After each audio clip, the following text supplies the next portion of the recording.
Praise the Lord. കർത്താവിൻ്റെ ദാസൻ പ്രാർത്ഥിച്ചതുപോലെ പാകിസ്ഥാനും ഇന്ത്യയും തമ്മിലുള്ള യുദ്ധം നിർത്തി എന്നുള്ള സന്തോഷ വാർത്ത കേട്ടുകൊണ്ടാണല്ലോ നമ്മളെല്ലാവരും ഇന്ന് ഈ മീറ്റിങ്ങിൽ കൂടിയിരിക്കുന്നത്. നമ്മുടെ പ്രാർത്ഥന കേട്ട ദൈവത്തിന് പിന്നെയും സ്തോത്രം ചെയ്യാം. ദൈവനാമം മഹത്വപ്പെടട്ടെ.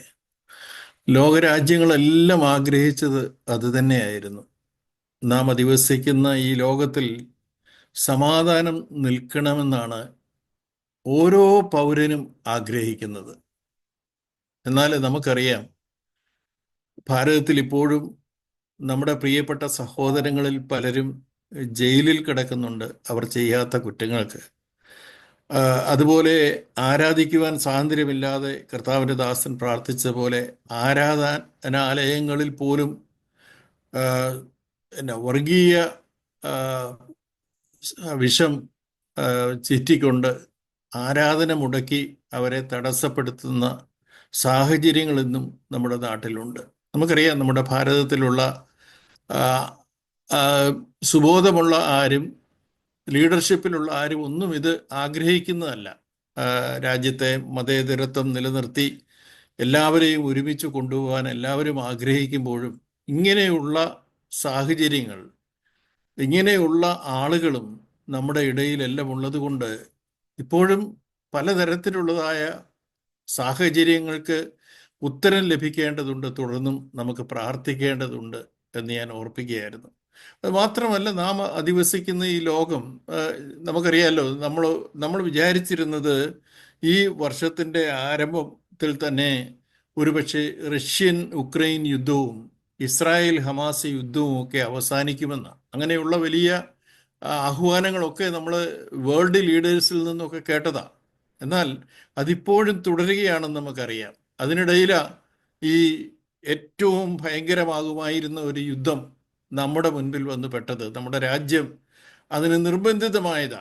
എന്നാൽ ഇപ്പോഴും നമുക്ക് അറിഞ്ഞുകൂടാ പാകിസ്ഥാൻ വാക്ക് പാലിക്കുമോ എന്നുള്ള കാര്യം. നമുക്കിപ്പോഴും അതിൽ ആശങ്കയുണ്ട്.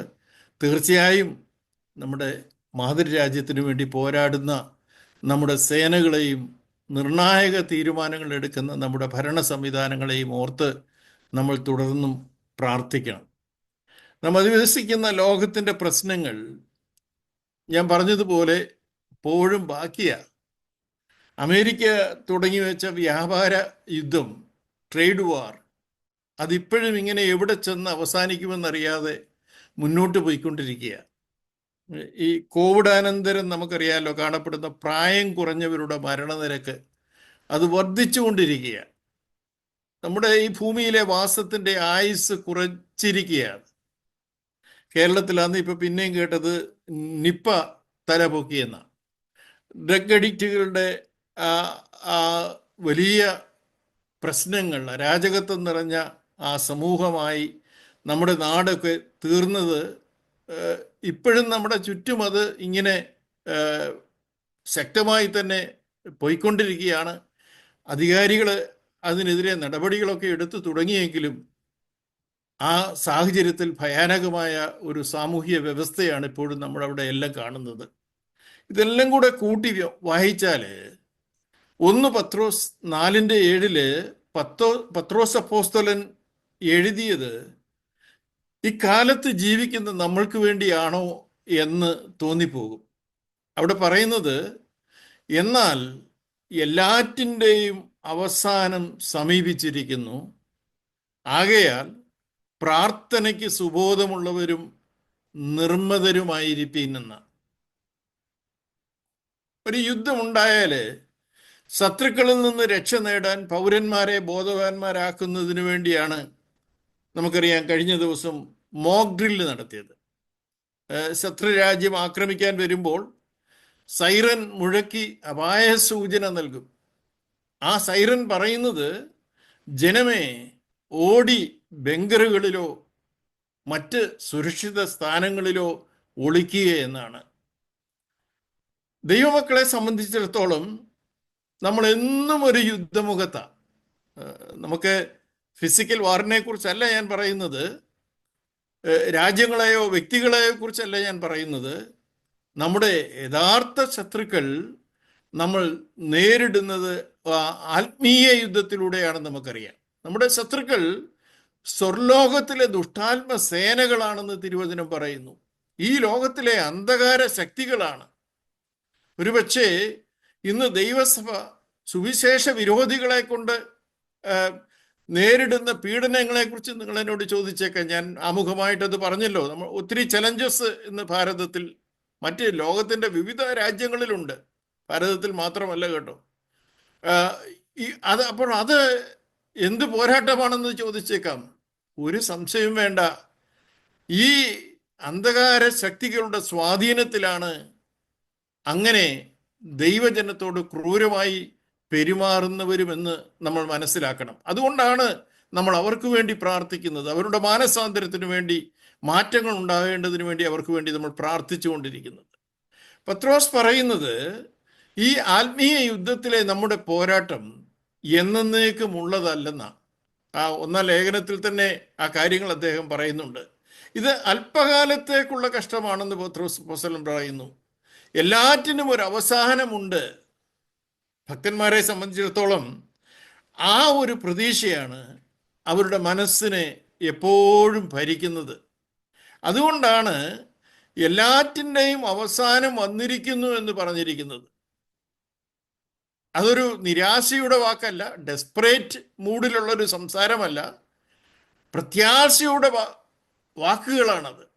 ആ പ്രത്യാശയുള്ളവർ രണ്ടാം ഘട്ടത്തിൽ പറഞ്ഞു വരുന്നത് സ്വയപ്രതിരോധത്തിനായി ഏറ്റെടുക്കേണ്ട കാര്യത്തെക്കുറിച്ച് ആ വാക്യത്തിൽ നമ്മൾ കേട്ടത്. നമുക്കറിയാം, നമ്മൾ പ്ലെയിനിൽ യാത്ര ചെയ്യുമ്പോൾ ഓക്സിജൻ കിട്ടാതെ വന്നാൽ മുന്നിൽ വരുന്ന ആ ഓക്സിജൻ മാസ്ക് പെട്ടെന്ന് ധരിക്കണം. അതുപോലെ കടലിൽ വീഴാൻ പോകുന്നതിന് മുൻപേ ലൈഫ് ജാക്കറ്റുകൾ ധരിക്കണം എന്നൊക്കെ ഈ പ്ലെയിനിലുള്ള ക്രൂ നമുക്ക് സുരക്ഷയ്ക്ക് വേണ്ടിയിട്ട് മുന്നറിയിപ്പ് നൽകാറുണ്ടല്ലോ. നിങ്ങളെല്ലാം ഇതിനു മുമ്പ് പല പ്രാവശ്യം പ്ലെയിനിൽ യാത്ര ചെയ്തിട്ടുള്ളവരാണെങ്കിലും അതുകൊണ്ട് ആ സേഫ്റ്റി ഡ്രില്ല് നൽകാതിരിക്കുകയില്ല നിങ്ങൾക്ക്. പിന്നെയും അത് പറഞ്ഞുകൊണ്ടേയിരിക്കും. ഓരോ പ്രാവശ്യവും ശത്രു ആക്രമിക്കാൻ വരുമ്പോൾ സൈറൻ മുഴക്കിക്കൊണ്ടേയിരിക്കുന്നതും അതുകൊണ്ടാണ്. ഞാൻ ഈ പറയുന്നത് ആത്മീയ അർത്ഥത്തിൽ എടുക്കണം. നമ്മുടെ ജീവിതത്തിൽ ഒരു പക്ഷേ നമ്മൾ ഈ പറയുന്ന കാര്യങ്ങളൊക്കെ ഇതിനു മുമ്പ് കേട്ടിട്ടുള്ളതാണെങ്കിലും പിന്നെയും ഈ സൈറൻ മുഴക്കിക്കൊണ്ടിരിക്കുന്നത് നമ്മളൊരു ബാറ്റിൽ ഫീൽഡിലായതുകൊണ്ടാണ്. ഇവിടെ എല്ലാറ്റിൻ്റെയും അവസാനം വന്നിരിക്കുന്ന ഈ കാലഘട്ടത്തെ അതിജീവിക്കാൻ നമ്മൾക്ക് പ്രാർത്ഥനയ്ക്ക് സുബോധമുള്ളവരും നിർമ്മതരുമായിരിക്കാനാണ് പത്രോസ് അപ്പോസ്തലൻ പറയുന്നത്. അതാണ് സൈറൻ മുഴക്കി പറയുന്നത് നമ്മളോട്. പ്രാർത്ഥന എന്നത് നമ്മുടെ ദൈവത്തിലുള്ള ആശ്രയത്തെ കാണിക്കുന്നതാണെന്ന് നമുക്കറിയാം.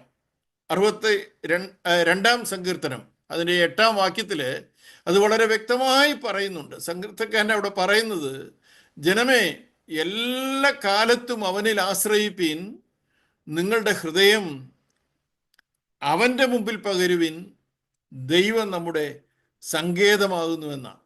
നോക്കിയേ, ഈ വചനം പറയുന്നത് ദൈവം നമ്മുടെ ബങ്കർ ആണെന്നാണ്. വാസ്തവത്തില് ബങ്കറിനേക്കാളും സുരക്ഷിതമായ അഭയ കേന്ദ്രത്തിലാണ്, നമ്മള് സങ്കേതത്തിലാണെന്നാ പറഞ്ഞിരിക്കുന്നത്. ദൈവം നമ്മുടെ സങ്കേതമാണെന്നാ പറയുന്നത്. ഞാൻ ഇപ്പോഴത്തെ ഒരു കോണ്ടസ്റ്റിലാണ് ബങ്കർ എന്ന് പറഞ്ഞത്. 91-ാം സങ്കീർത്തനത്തിൽ നമ്മൾ അത് തന്നെയല്ലേ വായിക്കുന്നത്. അത്യുന്നതന്റെ മറവിൽ വസിക്കുകയും സർവശക്തന്റെ നിഴലിൻ കീഴിൽ പാർക്കുകയും ചെയ്യുന്നവൻ യഹോവയെക്കുറിച്ച് അവൻ എൻ്റെ സങ്കേതവും കോട്ടയും ഞാൻ ആശ്രയിക്കുന്ന എൻ്റെ ദൈവവും എന്ന് പറയുന്നു എന്നല്ലേ പറഞ്ഞിരിക്കുന്നത്. ആത്മീയ യുദ്ധമുഖത്തായിരിക്കുന്ന ദൈവ പൈതൽ അത്യുന്നതന്റെ മറവിലാണ് വസിക്കേണ്ടതെന്ന് തിരുവചനം നമുക്ക് മുന്നറിയിപ്പ് നൽകിയ, സൈറൻ മുഴക്കി നമ്മളോട് പറയുക, അത്യുന്നതന്റെ മറവിൽ വസിച്ചോണം. 62-ാം സങ്കീർത്തനക്കാരൻ നമ്മുടെ സങ്കേതമായ ഈ ദൈവത്തിൽ എല്ലാ കാലത്തും ആശ്രയിക്കേണ്ടതിന് വേണ്ടി സൈറൻ മുഴക്കിയ, നിങ്ങളുടെ ഹൃദയം അവൻ്റെ മുമ്പിൽ പകരുവിൻ, pour out your heart before him. നമ്മുടെ സങ്കടങ്ങളെല്ലാം തുറന്നു പറയാൻ പറ്റിയ സന്നിധിയാണതെന്ന് പറയുക. അവിടെ കൊഴുക്കാനാ പറയുന്നത്. നമുക്കറിയാം, നമ്മുടെ സഹോദരിമാരുടെ ഭർത്താക്കന്മാരെ ആ നരാധവന്മാർ ആക്രമിച്ചപ്പോൾ അവരോട് പറഞ്ഞൊരു കാര്യമുണ്ട്, മോദിയോട് പോയി പറയാൻ. 140 കോടി ജനങ്ങളുടെ നായകൻ എന്ന നിലയിൽ നമ്മുടെ സഹോദരിമാരുടെ സങ്കടം മോദിജി കേട്ടു. അതിൻ്റെ പ്രതിഫലനമാണ് ഈ ദിവസങ്ങളിൽ നമ്മൾ കണ്ടത്. ഒരു യുദ്ധവും അതിൽ തന്നെ നല്ലതല്ലെങ്കിലും ചിലപ്പോൾ യുദ്ധങ്ങൾ അനിവാര്യമാണ്. അതിൻ്റെ തെളിവാണിത്. എല്ലാ മതങ്ങളുടെയും ചരിത്രത്തിലേക്ക് നോക്കിയാൽ യുദ്ധങ്ങളുടെ പേജുകൾ നമുക്ക് കാണാം. ബൈബിളിലും ഭൗതിക കനാൻ ദേശത്തോടുള്ള ബന്ധത്തിൽ രാജ്യത്തിനു വേണ്ടി യുദ്ധങ്ങൾ നടത്തിയതായി നമുക്ക് കാണുവാൻ സാധിക്കും. ഇന്നും ഇസ്രായേലിൽ നടക്കുന്ന യുദ്ധം ഈ ലോകത്തിലെ ഒരു രാജ്യത്തിന് വേണ്ടിയുള്ളതാണ്, അതിൻ്റെ സംരക്ഷണത്തിന് വേണ്ടിയുള്ളതാണ്. എന്നാൽ നമുക്കറിയാം, യേശു കർത്താവ് സ്ഥാപിച്ച ദൈവരാജ്യം ഐഹികമല്ലാത്തതിനാൽ നമ്മുടെ യുദ്ധം ജഡികമല്ല. നമ്മുടെ ആത്മീയ യുദ്ധത്തിൽ നമ്മൾ ആശ്രയം വയ്ക്കുന്നതും നമ്മുടെ സങ്കടം പകരുന്നതും ലോകത്തിലെ ഏതെങ്കിലും ശക്തികളോടല്ലത് നമ്മൾ മറന്നു പോകരുത്. ഈ ഒരു ടെൻഡൻസി നമുക്കുണ്ടാകാറുണ്ട്. നമുക്ക് ഏതെങ്കിലും ഒരു രാഷ്ട്രീയ പാർട്ടിയോടോ ഏതെങ്കിലും നേതാവിനെയോ കൂട്ടുപിടിച്ച് നമ്മുടെ ആത്മീയ പോരാട്ടത്തിൽ നമുക്ക് അതിൽ നിന്ന് ജയം നേടാമെന്ന് ധരിക്കുന്നവർ മണ്ടന്മാർ നമ്മുടെ കൂട്ടത്തിലുണ്ട്. എന്നാൽ നമ്മുടെ ദൈവത്തോടാണ് നമ്മുടെ സങ്കടം പകരേണ്ടതെന്ന്, അവനിലാണ് നമ്മൾ ആശ്രയിക്കേണ്ടതെന്ന് ഈ തിരുവചന ഭാഗം നമ്മളെ പിന്നെയും ഓർപ്പിക്കുക. ദൈവത്തോടുള്ള നമ്മുടെ പ്രാർത്ഥന, ദൈവത്തോടുള്ള നമ്മുടെ ആശ്രയത്തെയാണ് കാണിക്കുന്നത്. എനിക്കറിയാം, ദൈവമക്കളെല്ലാം പ്രാർത്ഥിക്കുന്നവരാ. എന്നാൽ അപ്പോസ്തലനായ പൗലോസ് പറഞ്ഞതുപോലെ നമ്മൾ പ്രാർത്ഥിക്കുന്നുണ്ടോ? പ്രാർത്ഥനയ്ക്ക് സുബോധമുള്ളവരും നിർമ്മതരുമായിരിക്കാനല്ലേ അദ്ദേഹം പറയുന്നത്? സുബോധത്തോടെയാണോ നമ്മൾ പ്രാർത്ഥിക്കുന്നത്? ജാഗ്രതയോടെ പ്രാർത്ഥിക്കാൻ നമ്മൾക്ക് കഴിയുന്നുണ്ടോ? വാസ്തവത്തിൽ നമ്മുടെ പ്രാർത്ഥനകൾ ഒരു പരിശോധനയ്ക്ക് വിധേയമാക്കണ്ടേ? എനിക്കതിനെക്കുറിച്ച് ഒത്തിരി കാര്യങ്ങൾ ഉദാഹരണം പറയാനുണ്ട്. അതൊക്കെ വ്യക്തിപരമായ വിമർശനങ്ങളായിട്ടൊരു പക്ഷേ ആരെങ്കിലുമൊക്കെ എടുത്താലോ ഞാൻ ഭയപ്പെടുന്നു. ചിലർക്ക് ആകെ അറിയാവുന്നത് കർത്താവ് പഠിപ്പിച്ച സ്വർഗസ്ഥനായ പിതാവേ എന്ന പ്രാർത്ഥനയാണ്. അത് ജനിക്കുമ്പം പ്രാർത്ഥിക്കും, അത് മാമോദിസ മുക്കുമ്പം പ്രാർത്ഥിക്കും, അത് കഴിഞ്ഞ് ഏത് സമയത്ത്, സന്ധ്യയ്ക്കാകട്ടെ രാവിലെ ആകട്ടെ ആരാധനയ്ക്ക് എന്നാലാകട്ടെ, ഇതിൻ്റെ വരികൾ ഇങ്ങനെ പറഞ്ഞുകൊണ്ടേയിരിക്കുക. ഇനിയും ഡെഡ് ബോഡിയുടെ മുൻപിലാണേലും ഇത് തന്നെ ഉരുവിട്ടുകൊണ്ടിരിക്കുക. എനിക്ക് മനസ്സിലാകാത്ത കാര്യമായത്. അതിലുള്ള 5-6 വാക്യങ്ങൾ മാത്രം എടുത്തുകൊണ്ട് പ്രാർത്ഥിക്കുന്ന ഇവർ വാസ്തവത്തിൽ സുബോധത്തോടെയാണോ പ്രാർത്ഥിക്കുന്നതെന്ന് സംശയിച്ചു പോകുന്നുണ്ട്. ദൈവത്തിൻ്റെ ഇഷ്ടം സ്വർഗത്തിലെ പോലെ ഭൂമിയിലും ആകണമേ എന്ന് പ്രാർത്ഥിക്കുമ്പോൾ വാസ്തവത്തിൽ ആ വ്യക്തിയിലെങ്കിലും ആ ഒരു ഇഷ്ടം നടപ്പിലാകുന്നുണ്ടോ, വന്നിട്ടുണ്ടോ? നമ്മോട് ദോഷം ചെയ്തവരോട് ക്ഷമിക്കാതെ കടക്കാരോട് ക്ഷമിച്ചതുപോലെ ഞങ്ങളോടും ക്ഷമിക്കണമേ എന്നിങ്ങനെ ആവർത്തിച്ച് സുബോധമുണ്ടെങ്കിൽ പ്രാർത്ഥിക്കുമോ? അതുകൊണ്ട് സുബോധത്തോടെ ആണോ പ്രാർത്ഥിക്കുന്നതെന്ന് അപ്പോസ്തലൻ പറഞ്ഞ കാര്യം നമ്മൾ പ്രാർത്ഥിക്കണം, നമ്മൾ പരിശോധിക്കണം. സുബോധത്തോടെ പ്രാർത്ഥിക്കണമെങ്കിൽ നമ്മൾ നിർമ്മതരുമായിരിക്കണമെന്നാണ് അവിടെ അപ്പോസ്തലൻ പറഞ്ഞിരിക്കുന്നത്. ഈ നിർമ്മതരായിരിക്കുക എന്ന് പറഞ്ഞാൽ ജാഗ്രതയുള്ളവരായിരിക്കുക എന്നാണ് അർത്ഥം. കുറച്ചുകൂടി ലളിതമായി പറഞ്ഞാൽ നമ്മൾ ഉണർന്നിരുന്ന് പ്രാർത്ഥിക്കണമെന്ന്, ഉറക്കം തൂങ്ങി പ്രാർത്ഥിക്കരുതെന്ന്. എങ്ങനെയുണ്ട് പ്രിയ സഹോദരങ്ങളെ നമ്മുടെ പ്രാർത്ഥന? എല്ലാറ്റിൻ്റെയും അവസാനം വന്നിരിക്കുന്നുവെന്ന എർജൻസിയോടെ സുബോധത്തോടെ ദൈവത്തോട് പ്രാർത്ഥിക്കാൻ നമുക്ക് കഴിയട്ടെ. ഒരു ഭക്തനെ സംബന്ധിച്ചിടത്തോളം എല്ലാറ്റിൻ്റെയും അവസാനമായി എന്നത് ഒരു നിരാശയുടെ വാക്കല്ലെന്ന് ഞാൻ പറഞ്ഞല്ലോ. കാരണം അവൻ ഇവിടുത്തുകാരനല്ല എന്നുള്ള നല്ല ബോധ്യത്തോടെയാണ് ജീവിതം നയിക്കുന്നത്. തിരുവചനം നമ്മൾ ദൈവരാജ്യത്തിൻ്റെ പൗരന്മാരാണെന്ന് പറഞ്ഞിട്ടുണ്ടെങ്കിലും ഇവിടം കൊണ്ട് എല്ലാം അവസാനിക്കും എന്ന മട്ടിൽ ജീവിക്കുന്നവർ നമ്മുടെ ഇടയിലുണ്ട് കേട്ടോ. അവരെക്കുറിച്ചല്ല ഞാൻ ഈ പറയുന്നത്. അവൻ്റെ വിളിയാലുള്ള ആശ ഇന്നതെന്നും ബോധമുള്ള ഭക്തന്മാർ എല്ലാറ്റിൻ്റെയും അവസാനമായെന്ന് പറഞ്ഞാൽ നിത്യതേജസ് പ്രാപിച്ച് വീട്ടിലെത്താനുള്ള സമയമായെന്നാണ് അവരത് നമ്മളോട് വിളിച്ചു പറയുന്നത്. ഒരു ക്രിസ്ത്യാനിയെ സംബന്ധിച്ചിടത്തോളം ഈ ലോകത്തിലെ കഷ്ടങ്ങളുടെയും നിന്ദകളുടെയും പരിശോധനകളുടെയും അവസാനമായെന്നാണ് ആ വാക്കിൻ്റെ അർത്ഥം. അവൻ്റെ മരണം കൊണ്ട് എല്ലാം അവസാനിക്കുകയല്ല എന്ന് അവനറിയാം. അതുകൊണ്ട് 1 പത്രോസ് 4:13 പിന്നെയും പത്രോസ് അപ്പോസ്തലൻ പറയുക, ക്രിസ്തുവിൻ്റെ കഷ്ടങ്ങൾക്ക് പങ്കുള്ളവരാകും തോറും സന്തോഷിച്ചു കൊള്ളുവീൻ. അങ്ങനെ നിങ്ങൾ അവൻ്റെ തേജസ്സിൻ്റെ പ്രത്യക്ഷതയിൽ ഉല്ലസിപ്പാനിടവരുമെന്ന് അപ്പോസ്തലൻ നമ്മളെ ഓർപ്പിക്കുന്നു. അതെ, ഓരോ ദൈവ പൈതലിൻ്റെയും പ്രത്യാശയാണിത്. സർവകൃപാലുവായ ദൈവം ക്രിസ്തുവിൽ തൻ്റെ നിത്യ തേജസ്സിനായിട്ട് നമ്മെ ഓരോരുത്തരെയും വിളിച്ചിരിക്കുകയാണല്ലോ. നമ്മുടെ വീണ്ടെടുപ്പ് പൂർത്തിയാകുന്നത് കാഹളധ്വനിയോടെ മധ്യാകാശത്തിൽ അവൻ വെളിപ്പെടുമ്പോഴാണെന്ന് നമുക്കെല്ലാം അറിയാം. അതുകൊണ്ട് ഞാൻ ഇനി പറയുന്ന കാര്യങ്ങൾ നിങ്ങൾ അല്പം കൂടി ശ്രദ്ധയോടെ ഒന്ന് കേൾക്കണേ. അവൻ്റെ വിളിയാനുള്ള ആശ ഇന്നതെന്ന് തിരിച്ചറിഞ്ഞ് അവൻ്റെ വചനപ്രകാരമുള്ള ജീവിതം നയിച്ച് വിളക്കിൽ എണ്ണ ഉള്ള കന്യകമാരെ പോലെ അവരെ അങ്ങനെയുള്ളവരെ വീണ്ടെടുക്കാനാണ് മണവാളൻ വരുന്നതെന്ന കാര്യം ആരും മറന്നു പോകരുത്. കർത്താവ് വരുമെന്നൊക്കെ പറയുന്നത് എളുപ്പമാണ്, പാടാനും എളുപ്പമാണ്.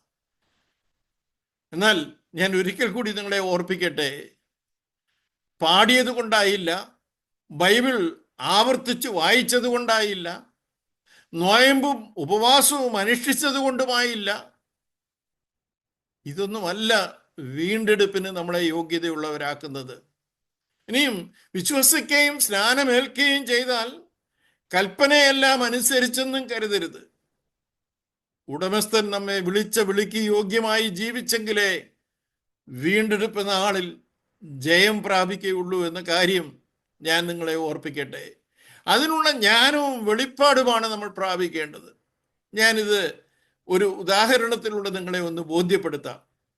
ദൈവമക്കൾ എന്ന നിലയിൽ നമ്മളെല്ലാം ചെറിഷ് ചെയ്യുന്ന ഒരു വചനമാണല്ലോ 1 തെസ്സലോനിക്കർ 4:17 നമ്മൾ കാണുന്നത്. അവിടെ നമ്മൾ പറയുന്നത് കാണാതെ നമുക്കൊക്കെ അറിയാവുന്ന വാക്യമാണ്. കർത്താവ് താൻ ഗംഭീരനാദത്തോടും പ്രധാന ദൂതന്റെ ശബ്ദത്തോടും ദൈവത്തിൻ്റെ കാഹളത്തോടും സ്വർഗത്ത് നിന്ന് ഇറങ്ങി വരികയും ക്രിസ്തുവിൽ മരിച്ചവർ മുമ്പേ ഉയർത്തെഴുന്നേൽക്കുകയും ചെയ്യും. പിന്നെ ജീവനോട് ശേഷിക്കുന്ന നാം അവരോടുകൂടി ആകാശത്തിൽ കർത്താവിനെ എതിരേൽപ്പാൻ മേഘങ്ങളിൽ എടുക്കപ്പെടുകയും ചെയ്യും. ഇങ്ങനെ നാം എപ്പോഴും കർത്താവിനോടുകൂടി ആയിരിക്കും.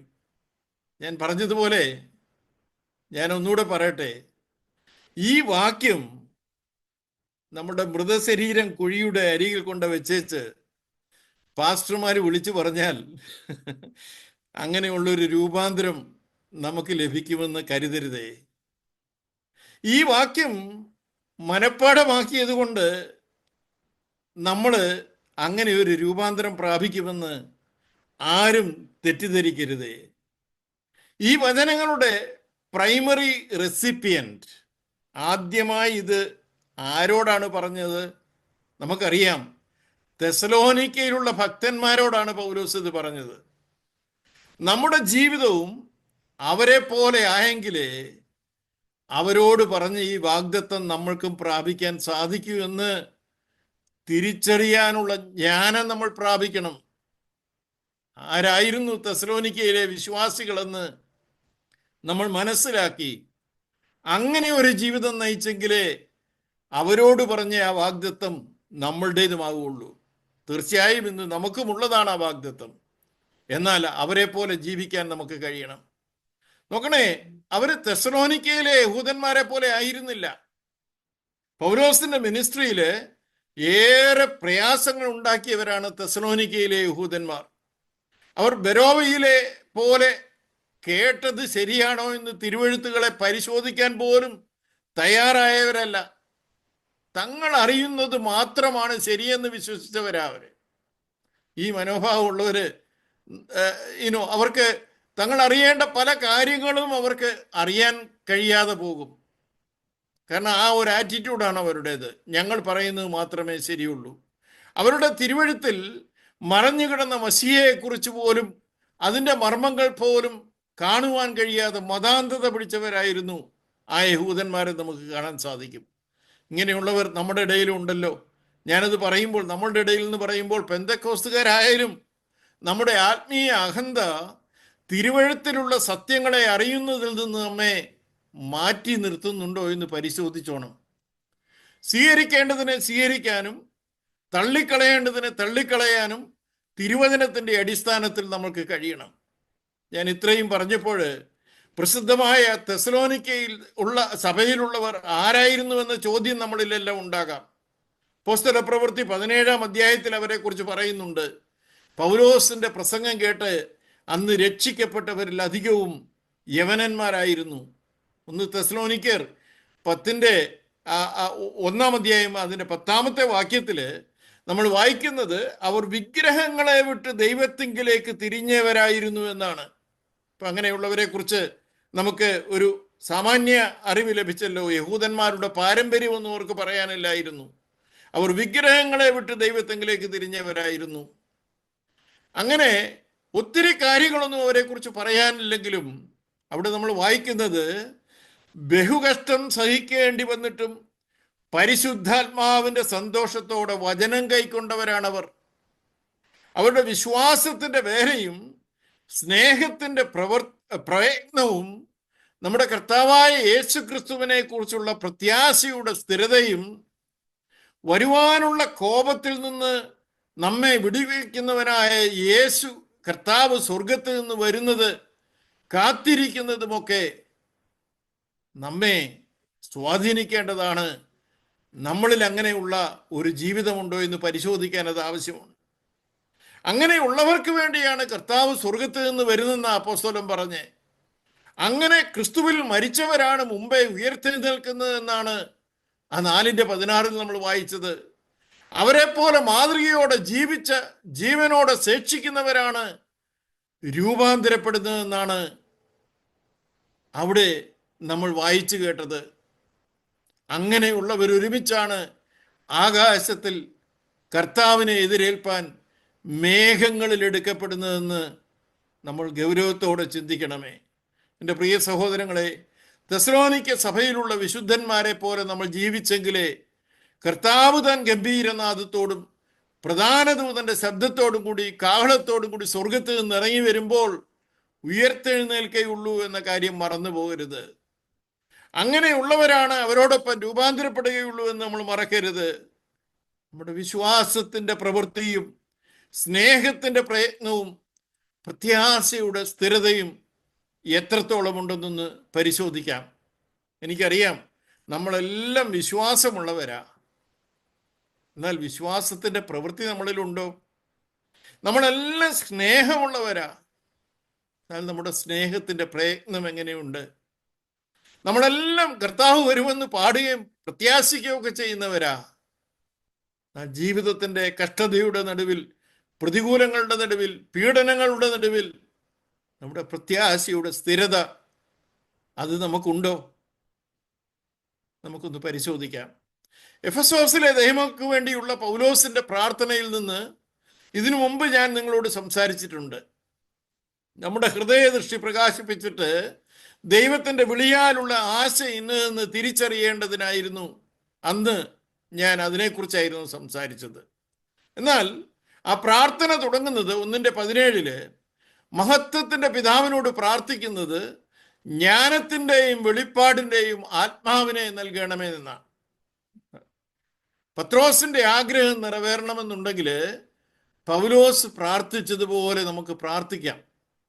നമ്മുടെ മറ്റുള്ള ആവശ്യങ്ങളൊക്കെ ഒന്ന് മാറ്റി വെച്ചേച്ച് ദൈവത്തെക്കുറിച്ചുള്ള പരിജ്ഞാനത്തിൽ ജ്ഞാനത്തിൻ്റെയും വെളിപ്പാടിൻ്റെയും ആത്മാവിനെ തരേണ്ടതിന് വേണ്ടി നമുക്കൊന്ന് പ്രാർത്ഥിക്കണം. നമ്മുടെ പ്രാർത്ഥനയ്ക്ക് സുബോധമുള്ളവരായിരിക്കണമെങ്കിൽ, ജാഗ്രതയുള്ളവരായിരിക്കണമെങ്കിൽ ഇങ്ങനെ ഒരു ജ്ഞാനവും വെളിപ്പാടും നൽകുന്ന ആത്മാവിനെ നമ്മൾ പ്രാപിച്ചേ പറ്റൂ. നമ്മുടെ ദൈവത്തെക്കുറിച്ചുള്ള അറിവിൽ വളരാനും ക്രിസ്തുവിലുള്ള നമ്മുടെ വിളിയുടെ ആഴം മനസ്സിലാക്കാനും അത് വളരെ ആവശ്യമാണ്. ഈ വാക്യം കേവലം ദൈവത്തെക്കുറിച്ചുള്ള ഭൗതികമായ അറിവിനെക്കുറിച്ചല്ല പറയുന്നത് നമുക്കറിയാം. ആത്മീയ ഉൾക്കാഴ്ചയിലൂടെ സ്വർഗീയ പിതാവുമായുള്ള നമ്മുടെ ഇൻറ്റിമേറ്റ് റിലേഷൻഷിപ്പ്, ആ ഇൻറ്റിമസി, ഒരു ആഴമായ അടുപ്പം, ബന്ധം വർദ്ധിപ്പിക്കേണ്ടതിനെ കുറിച്ചാണ് അവിടെ പറയുന്നത്. നമ്മുടെ ദൈവത്തെ അടുത്തറിയാൻ നമ്മെ പ്രാപ്തരാക്കുന്ന ജ്ഞാനത്തിൻ്റെയും വെളിപ്പാടിൻ്റെയും ആത്മാവിനെയാണ് നമ്മൾ പ്രാപിക്കേണ്ടത്. കുറെ ജ്ഞാനവും വെളിപ്പാടും പ്രാപിക്കുന്നതിനെ കുറിച്ചല്ല, ആ ജ്ഞാനവും വെളിപ്പാടും നൽകുന്ന ആത്മാവിനെ നമുക്ക് പ്രാപിക്കണം. ദൈവിക സത്യങ്ങളെക്കുറിച്ചുള്ള ഗ്രാഹ്യവും ഉൾക്കാഴ്ചയും നൽകുന്ന പരിശുദ്ധാത്മാവിൻ്റെ പ്രവർത്തനത്തെയാണ് അത് സൂചിപ്പിക്കുന്നത്. ദൈനംദിന ജീവിതത്തിൽ ദൈവത്തിൻ്റെ ഹിതത്തെ തിരിച്ചറിയാനുള്ള പ്രായോഗിക ജ്ഞാനമാണ് നമുക്ക് ആവശ്യമായിരിക്കുന്നത്. മുമ്പ് മറഞ്ഞിരുന്ന രഹസ്യങ്ങളെ അനാവരണം ചെയ്ത് നമ്മൾക്ക് ദൈവത്തെയും അവൻ്റെ പദ്ധതികളെയും കുറിച്ച് വ്യക്തമായി വെളിപ്പെടുത്തി തരുന്ന ആത്മാവിനെയാണ് നമ്മൾ പ്രാപിക്കേണ്ടത്. വാസ്തവത്തിൽ ദൈവത്തെക്കുറിച്ച് അറിയേണ്ട കാര്യങ്ങൾ നമുക്ക് വെളിപ്പെടുത്തി തന്നിട്ടുണ്ടെന്ന് തന്നെയാണ് റോമാലേഖനം 1-ാം അധ്യായത്തിൽ നമ്മൾ വായിക്കുന്നത്. നമുക്കറിയാമല്ലോ, അധ്യായത്തിൽ ഈ പ്രകൃതി തന്നെ അവൻ്റെ സൃഷ്ടി വൈഭവത്തിലൂടെ ദൈവത്തെക്കുറിച്ച് വെളിപ്പെടുത്തുന്ന പുസ്തകം ഒരു തുറന്ന പുസ്തകമാണെന്ന് പറയുന്നുണ്ട്. അത് മാത്രമല്ല, 66 പുസ്തകങ്ങൾ അടങ്ങിയ തിരുവചനം നമ്മെക്കുറിച്ചുള്ള ദൈവത്തിൻ്റെ പദ്ധതിയെ വെളിപ്പെടുത്തുന്നു എന്ന് നമുക്കറിയാം. എഫേസ്യ ലേഖനത്തിൻ്റെ തുടക്കത്തിൽ തന്നെ ദൈവത്തിൻ്റെ ഈ പദ്ധതികളെക്കുറിച്ച് സംക്ഷിപ്തമായി നമ്മളോടൊന്ന് വരച്ചു കാട്ടിയിട്ടാണ് ദൈവത്തെക്കുറിച്ചുള്ള പരിജ്ഞാനത്തിൽ നമ്മൾ വളരേണ്ടതിനെക്കുറിച്ച് അപ്പോസ്തലനോട് പ്രാർത്ഥിക്കുന്നത് എന്ന് കാണുവാൻ സാധിക്കും. അതിന് 1 മുതൽ 14 വരെയുള്ള വാക്യങ്ങൾ ദയവായി നിങ്ങൾ സമയം കിട്ടുമ്പോൾ ഒന്ന് ശ്രദ്ധയിരുത്തി പഠിക്കണമേ. ദൈവത്തിന് നമ്മളെക്കുറിച്ചുള്ള പ്ലാനുകളെല്ലാം അവിടെ വളരെ വ്യക്തമായി പറഞ്ഞിട്ടുണ്ട്. ക്രിസ്തുവിലൂടെ ഒരു ദൈവവൈദ്യം ലഭിക്കുന്ന അനുഗ്രഹങ്ങളെക്കുറിച്ച് നമ്മൾ ആരാണ്, നമ്മൾക്ക് നമ്മുടെ ആ അടിമത്തത്തിൽ നിന്ന് ദൈവത്തിൻ്റെ ഭവനത്തിൽ ദൈവത്തിൻ്റെ മക്കളായി ദത്തെടുത്തതിനെ കുറിച്ച്, നമ്മുടെ വീണ്ടെടുപ്പിനെ കുറിച്ച്, നമ്മുടെ വീണ്ടെടുപ്പ് നാളിൽ നമ്മൾക്ക് ലഭിക്കുന്ന അവകാശങ്ങളെക്കുറിച്ച്, അതിനായി നമ്മെ പരിശുദ്ധാത്മാവിൽ മുദ്രയിട്ടിരിക്കുന്നതിനെ കുറിച്ച് എല്ലാം അവിടെ വ്യക്തമായി പറയുന്നുണ്ട്. ദൈവം ലോകസ്ഥാപനത്തിന് മുൻപേ നമ്മളെ തിരഞ്ഞെടുത്തതിനെ കുറിച്ച് പറയുന്നുണ്ട്. ഇതൊക്കെ ഞാൻ എൻ്റെ മുൻപുള്ള പല പ്രസംഗങ്ങളിലും നിങ്ങളോട് സംസാരിച്ചിട്ടുള്ളതാണ്. ഞാനതിൻ്റെ വിശദമായ കാര്യങ്ങളിലേക്ക് കടക്കുന്നില്ല. എന്നാൽ ഈ ദിവസങ്ങളിൽ നമ്മുടെ വിളിയെയും തിരഞ്ഞെടുപ്പിനെയും നമ്മൾക്ക് വേണ്ടി ദൈവം ഒരുക്കിയിരിക്കുന്ന പദ്ധതികളെയും കുറിച്ച് തിരിച്ചറിഞ്ഞ് ദൈവത്തിൻ്റെ സന്നിധിയിലേക്ക് അടുത്തു വന്ന് അതിനായി പ്രാർത്ഥിച്ചുകൊണ്ട് അതിനായി ഒരുങ്ങിക്കൊണ്ട് മുന്നോട്ട് പോകുവാൻ നമുക്ക് സാധിക്കണം. അല്ലാഞ്ഞാൽ യെരമ്യാ പ്രവചനം 8:20 പ്രവാചകൻ നൽകുന്ന ഒരു മുന്നറിയിപ്പുണ്ട്, അല്ലെങ്കിൽ പ്രവാചകൻ മുഴക്കുന്ന ഒരു സൈറനുണ്ട്. അവിടെ പറയുന്നത്, കൊയ്ത്ത് കഴിഞ്ഞു, ഫലശേഖരവും കഴിഞ്ഞു, നാം രക്ഷിക്കപ്പെട്ടതുമില്ല. നോക്കണേ, നാം പ്രതീക്ഷിച്ച വിടുതൽ അത് സംഭവിക്കുമ്പോൾ രക്ഷയ്ക്കുള്ള അവസരങ്ങൾ നഷ്ടപ്പെട്ടതിൻ്റെ ദുരന്തത്തെ എടുത്തു കാണിച്ചുകൊണ്ടാണ്, ആഴത്തിലുള്ള ഒരു നഷ്ടബോധത്തെ പ്രകടമാക്കിക്കൊണ്ടാണ് പ്രവാചകൻ ഇവിടെ ഈ വാണിംഗ് നൽകുന്നത്. വിളവെടുപ്പിൻ്റെ ഉപമയിലൂടെ ആത്മീയ ദുരന്തത്തിൻ്റെ സൂചനയാണ് ഇവിടെ അദ്ദേഹം നൽകുന്നത്. നമ്മൾക്കാർക്കും അങ്ങനെ സംഭവിക്കരുത്. നമുക്കുണരാൻ പ്രിയമുള്ളവരെ, നമുക്കുണർന്ന് പ്രാർത്ഥിക്കാം, സുബോധത്തോടെ പ്രാർത്ഥിക്കാം. നാം വന്നെത്തിയിരിക്കുന്ന നാഴികയെക്കുറിച്ച് നമുക്ക് ശരിയായുള്ള ബോധത്തോടെ നമുക്ക് പ്രാർത്ഥിക്കുവാൻ കഴിയട്ടെ. വരും ദിവസങ്ങളിൽ ഈ വചനങ്ങൾ നമുക്ക് ഏറ്റെടുത്തുകൊണ്ട് നമുക്ക് അവൻ്റെ നാളിനു വേണ്ടി ഒരുങ്ങാം. ഒന്ന് വളരെ വ്യക്തമാണ്, നാം വിചാരിച്ചതിനേക്കാളൊക്കെ നമ്മുടെ പ്രിയൻ്റെ വരവിൻ്റെ നാള് ഏറ്റവും അടുക്കലായിരിക്കുന്നു. നാം ആ കാര്യങ്ങൾ മനസ്സിലാക്കുമ്പോൾ എല്ലാറ്റിൻ്റെയും അവസാനം വന്നെത്തിയിരിക്കുന്നുവെന്ന് അർജൻസിയോടെ, സുബോധത്തോടെ നമുക്ക് നിർമ്മതരായി പ്രാർത്ഥിക്കാൻ ദൈവത്തിൻ്റെ പരിജ്ഞാനത്തിൽ ജ്ഞാനത്തിൻ്റെയും വെളിപ്പാടിൻ്റെയും ആത്മാവ് നമ്മളെ സഹായിക്കട്ടെ എന്ന പ്രാർത്ഥനയോടെ ഇന്നത്തെ ചിന്തകൾ ഞാനിവിടെ അവസാനിപ്പിക്കുന്നു. ദൈവം നമ്മെ ഏവരെയും അനുഗ്രഹിക്കട്ടെ. ആമേൻ.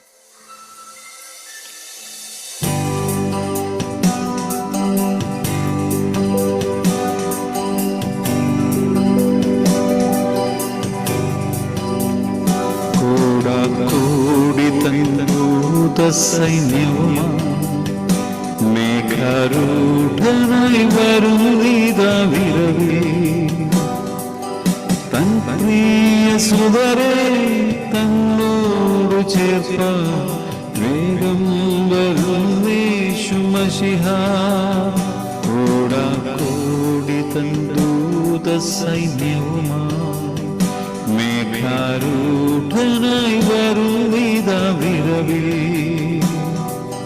തൻ പ്രിയ സുതരെ തന്നോടു ചേർപ്പ വേഗം വരുന്നേശു മശിഹാ